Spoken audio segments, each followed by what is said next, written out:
Sir, may plano po ba kayong tumakbo sa election? Wala. Kapag tumakbo ako, hinahabol ako.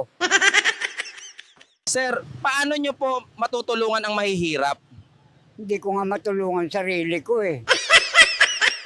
Sir, anong ginagawa nyo pag umuulan? Nagpo-focus ako, sinusuntok ko yung ulan, nilalabanan ko bawat patak. Sir, anong tunog po ang pinakaayaw nyo? Yung sipol ng tanod at pulis. Sir Juan, may pangarap pa po ba kayo? Meron. Makasabit sa jeep nang hindi nahuhulog. Sir, may pakialam po ba kayo sa kalikasan? Oo, pag may pulis, doon ako nagtatago sa puno. Sir, bakit po kayo laging mulat? Baka kasi magbago ang Pilipinas kapag pumikit ako. Sir, anong pinagkaiba nyo sa ibang tambay? Ako lang may imaginary na kausap araw-araw. Sir, bakit po laging baso lang dala nyo?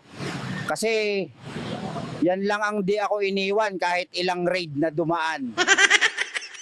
Sir, bakit po sa tingin nyo nalululong sa droga ang kabataan? Eh kasi mahal ang tuition, mura ang solvent. Sir, kung may masasampal po kayong politiko, sino at bakit? Lahat para patas. Ayoko nang pinipili baka magselos yung iba. Sir, anong tingin nyo po sa estado ng kalusugan ngayon? Sakit mo, ikaw gagamot. Tapos pag di ka gumaling, ikaw pa rin may kasalanan.